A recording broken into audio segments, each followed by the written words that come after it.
Dear students, welcome to Kautilya. 1948 తర్వాత నిజాం రాజ్యంలో జరిగినట్టు పరిపాలనా విధానాన్ని గురించి ఈ లెసన్లో మనం చెప్పుకుంటున్నాం. 1948 దగ్గర నుంచి 1952లో ప్రజాప్రభుత్వం ఏర్పడేంత వరకు ఇద్దరు వ్యక్తులు పరిపాలించారు. వారిలో జేఎన్ చౌదరి మిలిటరీ గవర్నర్. ఆయన 18 సెప్టెంబర్ 1948 నుండి 1/12/1949 వరకు పరిపాలించారు. 1/12/1949 దగ్గర నుంచి వెల్లోడి 5/3/1952 వరకు పరిపాలించారు. ఈయన సివిల్ అడ్మినిస్ట్రేటర్. వీళ్ళిద్దరి కాలం సాగింది. వీళ్ళిద్దరి కాలం జరిగిన పరిపాలన విషయాన్ని తెలుసుకోవటం ద్వారా తర్వాత జరిగినటువంటి సంఘటనలన్నీ మనకు అర్థమవుతాయి. JN Chaudhuri military governor. ఆయన పరాక్రమం వల్లనే తెలంగాణ మొత్తం, హైదరాబాద్ రాష్ట్రం మొత్తం కూడా రాజ్యంలో ఇండియన్ యూనియన్లో కలిసిపోయింది. అందువల్ల ఆయన్నే భారత ప్రభుత్వం మిలిటరీ పరిపాలకుడిగా నియమించడం జరిగింది. ఆయన సెప్టెంబర్ 18 ఛార్జీ పుచ్చుకొని పరిపాలన మొదలుపెట్టాడు. ఈయన మంత్రివర్గంలో నవాబ్ జైన్ యార్జండ్ అని ఆయన, సివి కృష్ణారావు, తర్వాత సివిఎస్ రావు అండ్ దోండ్ రాజ్ అనేటువంటి వారిని తనకి సలహాదారులుగానండి, మంత్రులనండి వారిని తీసుకున్నారు. వారి యొక్క సహకారంతో పరిపాలన సాగించాడు. ఈయన కాలంలో ఈయన పరిపాలన చేపట్టగానే అక్కడ చాలా సమస్యలు ఉన్నాయి. ఒకటి ఏంటంటే కమ్యూనిస్టులు సాయుధ పోరాటాన్ని కొనసాగిస్తూ వచ్చారు. నిజాం మీద సాగించిన సాయుధ పోరాటాన్ని వాళ్ళు విరమించలే. వాళ్ళు భారత ప్రభుత్వం మీద కూడా సాయుధ పోరాటం జరపాలని చెప్పి నిర్ణయించుకున్నందువల్ల అది ఒక పెద్ద సమస్యగా తయారైంది. రెండోది జాగీర్దారీ విధానం. ఆ జాగీర్లు అందరూ ఉన్నారు, చాలామంది జాగీర్లు ఉండేవాళ్ళు. వారి చేతుల్లో తెలంగాణ ప్రజలు నలిగిపోయారు అంతకుముందు. ఇక మూడవది ఏంటంటే ఆయన 200 సంవత్సరాల నుంచి అక్కడ నిజాం యొక్క పరిపాలన, ముస్లిం పరిపాలన సాగుతూ ఉంది. ఆ పరిపాలనకి భారత ప్రభుత్వానికి సంబంధం లేదు. కనుక ఇటువంటి సమస్యల్లో ఆయన 3 లక్ష్యాలని ప్రధానంగా తీసుకున్నాడు. ఒకటి ఏంటంటే కమ్యూనిస్టులను అంతం చేసి శాంతి భద్రతను స్థాపించడం. రెండోది జాగీర్దారీ విధానాన్ని తొలగించి పేద ప్రజల యొక్క అభిమానాన్ని సంపాదించడం. 3 నిజాం పరిపాలనా వ్యవస్థను కంప్లీట్గా తొలగించి పారేసి భారతీయ పరిపాలన వ్యవస్థను ప్రవేశపెట్టి దాన్ని కంప్లీట్గా అన్ని విధాలుగా భారతీయ ప్రాంతంగా చేసి భారతదేశంలో ఏ విధమైన భేదం లేకుండా అంతర్భాగం కలిసిపోయే విధంగా చేయాలని చెప్పి 3 లక్ష్యాలు తీసుకున్నాడు ఆయన. ఇందులో మొట్టమొదటిది ఏంటంటే కమ్యూనిస్టుల యొక్క సమస్య. కమ్యూనిస్టులు యొక్క కృషి వల్లనే నిజాం కాలంలో చాలామంది హిందువుల ప్రాణాలు రక్షించబడ్డాయి. ఆనాడు కమ్యూనిస్టులు లేకపోయినట్లయితే ఎంతోమంది వేలాది హిందువులు చనిపోయేవాళ్ళు. అటువంటప్పుడు నిజాం రజాకారులు, నిజాం పోలీసులు జరిపిన అత్యాచారాలకి ఎదురు నిలిచి గ్రామాల్లో రక్షక దళాలు ఏర్పాటు చేసి ప్రజల యొక్క ప్రాణాలు కాపాడారు. చాలా అద్భుతమైనటువంటి సేవ చేశారు వాళ్ళు. కానీ భారత ప్రభుత్వం వచ్చిన తర్వాత వాళ్ళ యొక్క ఉద్దేశం ఇంకొక విధంగా మారింది. కారణం ఏంటంటే కమ్యూనిస్టుల యొక్క లక్ష్యం వేరు. కమ్యూనిస్టులు హైదరాబాద్ సంస్థానాన్ని స్వాధీనం చేసుకొని అక్కడ కమ్యూనిస్ట్ ప్రభుత్వాన్ని ఏర్పాటు చేసి, అది దేశంలో నడిగడ్డలో ఉంది ఆ హైదరాబాద్ సంస్థానం. దాన్ని కేంద్రంగా చేసుకొని యావత్ భారతదేశాన్ని కూడా జయించి కమ్యూనిస్ట్ ప్రభుత్వం ఏర్పాటు చేయాలనే ఉద్దేశం వాళ్ళది. అయితే భారత ప్రభుత్వం హైదరాబాద్ రాష్ట్రాన్ని కలిపి వేసుకోవడంతో వాళ్ళ యొక్క ఆశలు కలలైపోయినాయి. కనుక వాళ్ళు ఏం చేశారంటే 1948లో కలకత్తాలో ఒక మీటింగ్ పెట్టుకొని డిస్కస్ చేశారు ఈ సమస్యని. అప్పుడు వాళ్ళు ఏం నిర్ణయించుకున్నారంటే ఈ సాయుధ పోరాటాన్ని భారత ప్రభుత్వం మీద కొనసాగించి మన కమ్యూనిస్ట్ రాజ్యాన్ని స్థాపిద్దాం అని నిర్ణయించుకున్నారు. దానితో వాళ్ళు భారత ప్రభుత్వం మీద సాయుధ పోరాటానికి దిగారు. ఇది మొదటి సమస్య, జయంత్ చౌదరి ఎదుర్కొన్న మొదటి సమస్య. ఈ సమస్యకు అతను సమర్థవంతంగా ఎదుర్కొని కమ్యూనిస్టులు అణచగలిగాడు. 50,000 సైన్యాన్ని తయారు చేశాడు. అప్పటి కమ్యూనిస్టులకు పొజిషన్ ఎట్లా ఉంది? దాదాపు 4,000 గ్రామాలు, నల్లగొండ, ఖమ్మం, కరీంనగర్ జిల్లాల్లో 4,000 గ్రామాలు వాళ్ళ స్వాధీనంలో ఉన్నాయి. ఈ 4,000 గ్రామాల్లో 12 లక్షల ఎకరాల భూమిని స్వాధీనం చేసుకొని జాగీర్దారులు మొత్తం తరిమేసి ఆ భూములు మొత్తాన్ని కూడా పేద ప్రజలకు పంచారు. దాంతో పేద ప్రజలకి కమ్యూనిస్టులు దేవుడిలా కనపడటం మొదలుపెట్టారు. దాంతో ఆ గ్రామాల్లో ఉంటున్న ప్రజలు మొత్తం కూడా, ఈ పేద ప్రజలు మొత్తం కూడా కమ్యూనిస్టులకు మారిపోయారు. కమ్యూనిస్టులకు మారిపోయేటప్పటికి వాళ్ళకి మంచి బలం వచ్చింది. అందువల్లనే అక్కడి కమ్యూనిస్ట్ ప్రభుత్వాన్ని ఏర్పాటు చేయగలిగారు. అయితే ఇప్పుడు భారత ప్రభుత్వం వచ్చింది. భారత ప్రభుత్వం సైన్యాన్ని, ఈ జయంత్ చౌదరి ఏం చేశాడంటే ఈ సైన్యాన్ని ఆ గ్రామాల మీదకి పంపాడు. వాళ్ళు తీవ్రంగా పోరాడారు, కానీ భారత సైనికుల ముందు నిలబడలేకపోయారు. అంతకుముందు అంటే ఏమిటి? నిజాం సైన్యం చాలా బలహీనమైంది, నవీన ఆయుధాలు లేవు కనుక వాళ్ళని సునాయాసంగా ఎదిరించగలిగారు, ఓడించగలిగారు. కానీ భారత సైన్యం మంచి తరిఫీదు, బ్రిటిష్ వాడి యొక్క చేతుల్లో మంచి తరిఫీదు పొందినటువంటి సమర్థవంతమైన సైన్యం వాళ్ళ ముందు ఆగలేక ఓడిపోయి ఒక్కొక్క గ్రామాన్ని వదిలేసి అడవుల్లోకి వెళ్ళిపోయారు. ఈ గ్రామాలు మొత్తం 4,000 గ్రామాలని చౌదరి స్వాధీనం చేసుకొని భారత ప్రభుత్వం ఆధీనంలోకి తీసుకొచ్చాడు. ఈ విధంగా కమ్యూనిస్టులు అడవుల్లోకి వెళ్ళిపోయి దాకా అతను విజయవంతంగా తన యొక్క చర్యలను కొనసాగించాడు. అంతవరకు ఇది మొదటి అచీవ్మెంట్స్, ఆయన యొక్క కాలంలో జరిగిన మొదటి అచీవ్మెంట్. తర్వాత అడవుల్లో ఏం చేశారంటే ఈ కమ్యూనిస్టులు గిరిజనుల్ని సహకారం పొందారు. ఆ రోజుల్లో గిరిజనులు చాలా బాధలు పడుతూ ఉండేవాళ్ళు. ఈ భూస్వాములు వీళ్ళు అక్కడికి పోయి వాళ్ళని పీడించి పిప్పి చేసి వాళ్ళ యొక్క ఆర్థిక వ్యవస్థను మొత్తం చిన్న భిన్నం చేసేవాళ్ళు. కనుక వాళ్ళని సునాయాసంగానే కమ్యూనిస్టులు ఆకర్షించగలిగారు. ఆ పోడు వ్యవసాయం చేసుకోవడానికి వాళ్ళకి హక్కులు ప్రసాదించి అన్నీ వాళ్ళకి కావాల్సినట్టు సహాయ సహకారాలు అందించేటప్పటికీ వాళ్ళు కమ్యూనిస్టులకి సహకారం అందించారు. అటువంటి స్థితిలో అంతవరకు వచ్చింది కమ్యూనిస్టుల యొక్క యాజిటేషన్, అంతవరకు వచ్చింది ఎరకాలలో. ఇక రెండో సమస్య జాగీర్దారుల సమస్య. దాదాపు ఆ రోజుల్లో చాలామంది జాగీర్లు ఉండేవాళ్ళు. వాళ్ళు పేద ప్రజల్ని పీడించేవాళ్ళు. అందువల్లనే ఒక రకంగా నిజాం రాజ్యంలో పేద ప్రజలలో అవేకనింగ్ వచ్చి ఎదురు జరగడం జరిగింది. ఇది గ్రహించాడు చౌదరి. గ్రహించి వాళ్ళని తొలగించి ఆ పేద ప్రజల యొక్క రక్షణ కల్పించినట్లయితే ప్రజాభిమానం వస్తుంది ప్రభుత్వానికి అనుకున్నాడు. అనుకొని దానికి కావాల్సిన చర్యలు చేపట్టాడు. ఇక మూడోది ఏమిటంటే నిజాం ప్రభుత్వాన్ని కంప్లీట్గా తొలగించడం. నిజాం ప్రభుత్వాన్ని తొలగించడానికి ఏం చేశాడు? అప్పుడు ఆనాడు ఎగ్జిస్టెన్స్లో ఉన్నటువంటి అన్ని పరిపాలన విధులను తొలగించేశాడు. తొలగించేసి ఇండియాలో ఉన్నటువంటి బ్రిటిష్ ప్రభుత్వ విధానాన్ని ప్రవేశపెట్టాడు. అంతకుముందు శుక్రవారం సెలవు ఉండేది నిజాం రాజ్యంలో. ఎందుకంటే ముస్లింలు శుక్రవారం నాడు నమాజ్ చేసుకుంటారు. తర్వాత దాన్ని తొలగించి ఆదివారం సెలవుగా ప్రవేశపెట్టాడు. తరువాత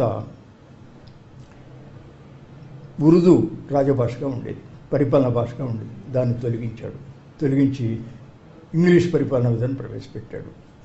ఇంగ్లీష్ ప్రవేశపెట్టేటప్పటికీ దానికి ఆధునిక రూపం వచ్చేసింది. అంతవరకు నిజాం పరిపాలన మొత్తం కూడా మధ్యయుగపు పరిపాలన రూపంగా ఉండేది. ఆధునిక రూపం సంతరించుకున్నది. అయితే ఏం జరిగిందంటే ఈ ఇంగ్లీష్లో పరిపాలన నిర్వహించడానికి తెలంగాణ ప్రజలకు ఇంగ్లీష్ రాదు. దాంతో ఏనేం చేశాడంటే ఇతర ప్రాంతాల నుంచి ఇంగ్లీషులో బాగా ప్రావీణ్యం ఉన్నటువంటి వాళ్ళని తీసుకొచ్చి అక్కడ హైయర్ పోస్టులు నియమించాడు. మద్రాసు రాష్ట్రం నుంచి కొంతమందిని, తర్వాత ఆంధ్ర ప్రాంతం నుంచి కొంతమందిని తీసుకొచ్చి నియమించాడు. ఆ విధంగా ఉద్యోగ నియామకాలలో బయట వాళ్ళ యొక్క ప్రమేయం ప్రారంభమైంది నిజాం రాజ్యంలో. ఇది ఒక ముఖ్యమైన సంఘటనే.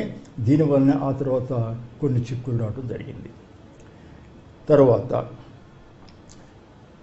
ఈ ఆఫీసులు నియమించడమే కాకుండా హైర్ పోస్టులు నియమించడమే కాకుండా చిన్న చిన్న ఉద్యోగాల్లో కూడా ఇంగ్లీషు రాదని నెపంతో తెలంగాణ వాళ్ళకు ఉద్యోగాలు ఇవ్వాలి. చిన్న చిన్న ఉద్యోగాల్లో కూడా తీసుకొచ్చి చాలామంది బయట వాళ్ళని తీసుకొచ్చి నియమించాడు. దాంతో ఒక రకంగా తెలంగాణలో పరిపాలన మొత్తం బయట వాళ్ళకి హస్తగతమైంది. ఇవి ఈయన కాలంలో జరిగిన సంఘటనలు. తర్వాత కమ్యూనిస్టుల యొక్క భయం పోయింది కాబట్టి ఇంకా మిలిటరీ పరిపాలన సాగించడం అంత సబబు కాదని చెప్పి భారత ప్రభుత్వం ఏం చేసింది అంటే ఆయన్ని తొలగించి అప్పుడు వెల్లోడి అనేటువంటి ఐసిఎస్ ఆఫీసర్ని సివిల్ అడ్మినిస్ట్రేటర్గా నియమించింది. ఈయన రాకతోటి మిలిటరీ ప్రభుత్వం పోయి సివిల్ అడ్మినిస్ట్రేషన్ వచ్చింది, సివిల్ పరిపాలన వచ్చింది. ఈ సివిల్ పరిపాలనలో ఈయన ఏం చేశాడంటే ఆయనలాగానే కొంతమందిని తెలంగాణ వాళ్ళని తనకి సలహా కోసం తీసుకున్నాడు. వాళ్ళు బూర్గుల రామకృష్ణారావు చాలా ముఖ్యుడు, తర్వాత విబి రాజు, తర్వాత వినాయకరావు అనేటటువంటి ఇంకొక వ్యక్తిని వీళ్ళని పరిపాలనలోకి తీసుకున్నాడు. ఆయన తీసుకుని వాళ్ళ సహకారంతో పరిపాలన సాగించాడు. ఇక ఈయన కాలంలో ఉన్నటువంటి ప్రధానమైనటువంటి వెల్లోడి పరిపాలన.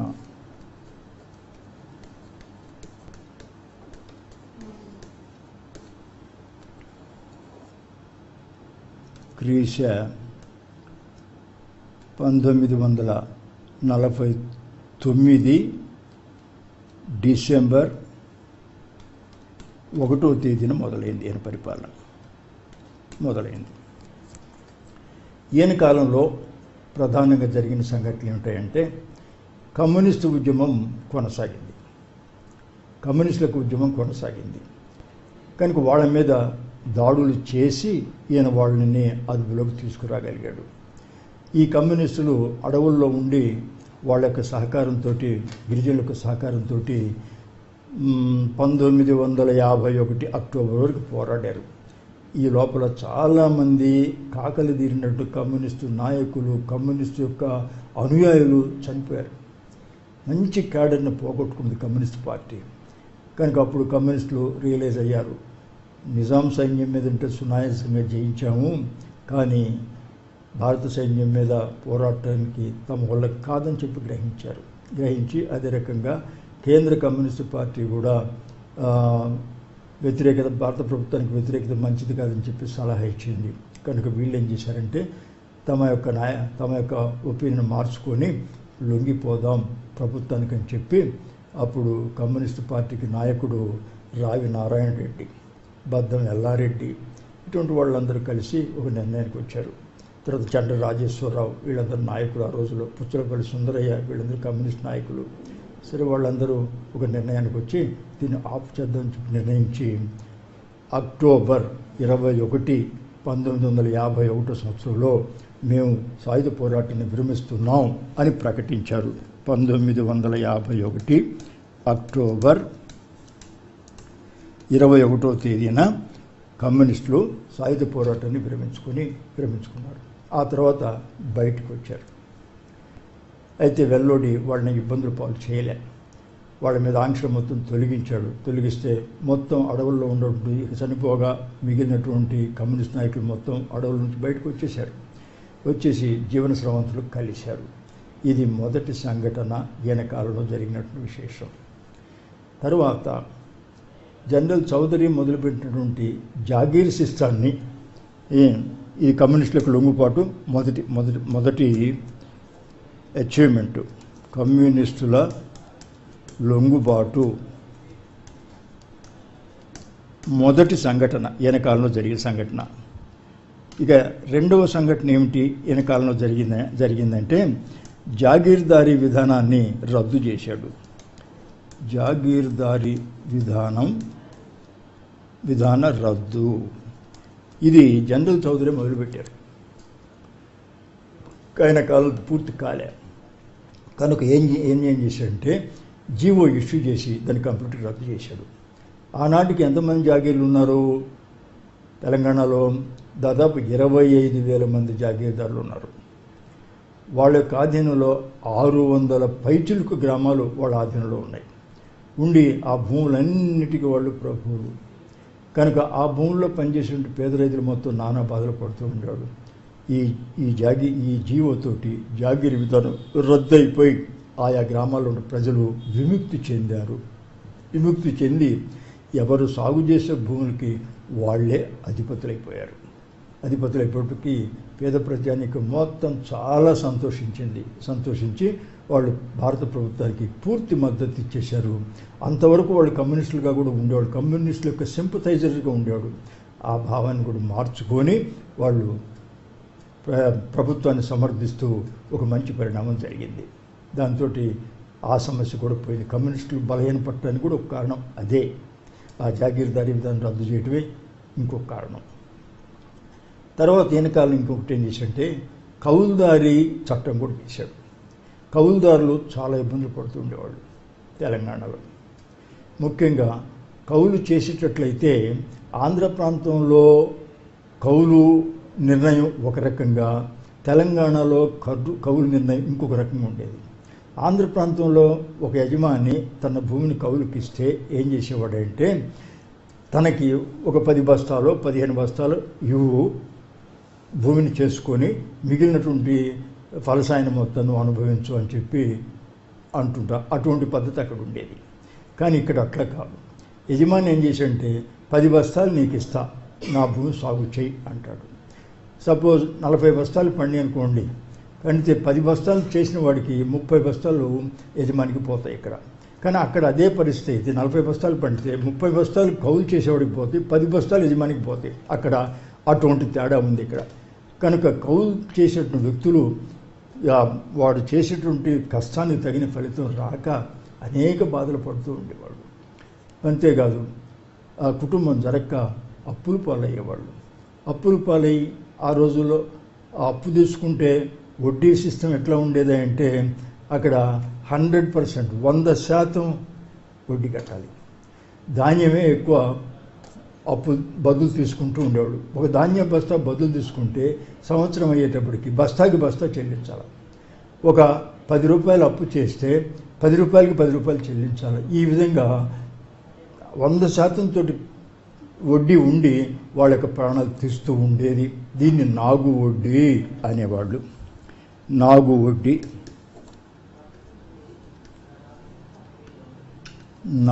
వడ్డీ అనే పద్ధతి ఉండేది అక్కడ. దాంతో రైతులు నలిగిపోయేవాళ్ళు. వడ్డీ చెల్లించకపోయినా, బాకీ చెల్లించకపోయినా వాడిని బానిసలుగా చూసేవాడు. అక్కడ వెట్టి చాకిరీ అనే ఇంకో పద్ధతి కూడా ఉండేది. అక్కడ వెట్టి చాకిరీ, బాకీ తీర్చినటువంటి వాళ్ళని వెట్టి చాకిరీ చేయించుకునేవాళ్ళు. కొన్ని సంఘటనలు చూస్తే తెలంగాణ చరిత్రలో జీవితం మొత్తం కూడా వెట్టి చాకిరీ చేసిన బాకీలు తీరిన సంఘటనలు ఉన్నాయి. ఆ విధంగా ప్రజలు నలిగిపోతూ ఉండేవాళ్ళు. కనుక ఈ యొక్క విషయాల్ని పరిగణలోకి తీసుకొని వెల్లోడి ఈ కౌలుదారి చట్టం చేసి ఏం చేశాడంటే కౌలు నిర్ధారి చేసే వాళ్ళకి కొన్ని హక్కులు కలిగించాడు. వాళ్ళు ఇష్టం వచ్చినట్టు యజమానులు వాళ్ళు ఇష్టం వచ్చి తీసిపారేయడానికి వీల్లేదని, ఇష్టారాజ్యంగా కౌలు వసూలు చేయడానికి వీల్లేదని కొన్ని సంస్కరణలు, కొన్ని రూల్స్ అండ్ రెగ్యులేషన్స్ ప్రతిపాదించినప్పటికీ వాళ్ళు బయటపడి సంతోషించారు. ఆ తర్వాత ఈయన కాలంలోనే భూదానోద్యమం ప్రారంభమైంది. భూదానోద్యమం దీన్ని ప్రారంభించిన వాడు గాంధీ గారి శిష్యుడు వినోబా భావే. ఈ వినోబా భావే ఈ హైదరాబాద్ రాష్ట్రం వచ్చి కాకతాళీయంగా ఏదో ఎవరైనా భూమిని దానం చేయండి అయ్యా, చాలామంది పేద ప్రజలు అల్లాడిపోతున్నారు, ముఖ్యంగా హరిజనులు లాంటి వాళ్ళు భూమి లేక చాలా ఇబ్బందులు పడుతున్నారు, ఎవరైనా దానం చేస్తే వాళ్ళకి ఇచ్చేటట్టు వాళ్ళు కూడా ఆర్థిక పరిస్థితి బాగుపడి సుఖపడతారు అని ఆయన ఒక ఉపన్యాసం చేశాడు. దీనికి పోచంపల్లి అనే గ్రామంలో ఒక పెద్ద రైతు ఆకర్షితుడై అప్పుడప్పుడు 100 ఎకరాలని దానం చేశాడు. ఈ విధంగా ఒక కొత్త రకమైన ఉద్యమం తెలంగాణలో వచ్చింది. ఆయన దాంతో స్ఫూర్తి పొంది చాలామంది రైతుల దగ్గర భూమిని పొంది ఈ పేద ప్రజలకు పంచి ఒక కొత్త ఉద్యమాన్ని సాగించాడు. దీంతో తెలంగాణ మొత్తం కూడా ఒక కొత్త రకమైనటువంటి స్ఫూర్తి వచ్చి ఇది మిగతా ప్రాంతాలు కూడా ఆకర్షణ. ఆ భూదానోద్యమం కూడా ఈయన కాలంలోనే జరిగింది. ఇవి ప్రధానంగా ఈయన కాలంలో జరిగిన సంఘటనలు. ఇక ఉద్యోగ ఎంప్లాయ్మెంట్ విషయానికి వచ్చేటట్లయితే ఈయన ఈ జేఎన్ చౌదరి యొక్క పరిపాలనా విధానాన్ని కొనసాగించాడు. ఈయన కేరళవాడు, జేఎన్ చౌదరి బెంగాలీవాడు. ఆయన బెంగాల్ నుంచి ఎవరిని తీసుకురాలేదు, కానీ ఈయన మాత్రం కేరళవాడు కాబట్టి కొంతమంది కేరళ వాళ్ళని కూడా తీసుకొచ్చి ఉద్యోగాలు ఇవ్వడానికి ప్రయత్నించాడు. సరే, చాలామంది అంత దూరం మేము రాలేమని చెప్పి అన్నందువల్ల మద్రాసు నుంచి, ఆంధ్ర ప్రాంతం నుంచి తెలుగు వాళ్ళని, కొంతమంది తమిళ వాళ్ళని తీసుకొచ్చి నియమించాడు. నియమించినందువల్ల ఏం జరిగింది, జేఎన్ చౌదరి కాలంలో ప్రారంభమైనట్టు వలసలు, బయట వాళ్లకు వలసలు ఎక్కువైపోయినాయి. ఈయన కాలంలో ఎక్కువైపోయి దాదాపు చాలా డిపార్ట్మెంట్లో ఉద్యోగులుగా చేరిపోయారు బయట వాళ్ళు. ఈ విధంగా ఈ ఇద్దరి కాలంలో ముఖ్యంగా బయట వాళ్ళని పరిపాలన విధానంలో బయట వాళ్ళని తీసుకొచ్చి ప్రవేశపెట్టినందువల్ల ఆ తర్వాత చాలా పెద్ద సమస్యలు వచ్చి పెద్ద ఉద్యమం జరిగింది. ఇవి ఈయన కాలంలో జరిగిన ప్రధాన సంఘటనలు ఈ రెండు పరిపాలన కాలంలో. ఇక 1952 మార్చిలో జనరల్ ఎలక్షన్లు జరిగినాయి. అదే మొట్టమొదటి సారస్వత ఎన్నికలు భారతదేశంలో.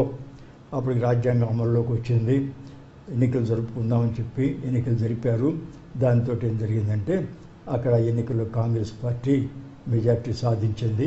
సాధించిన తర్వాత ఆ కాంగ్రెస్ పార్టీ ప్రభుత్వాన్ని ఏర్పాటు చేసింది. బూర్గుల రామకృష్ణారావు గారు ముఖ్యమంత్రి అయ్యాడు.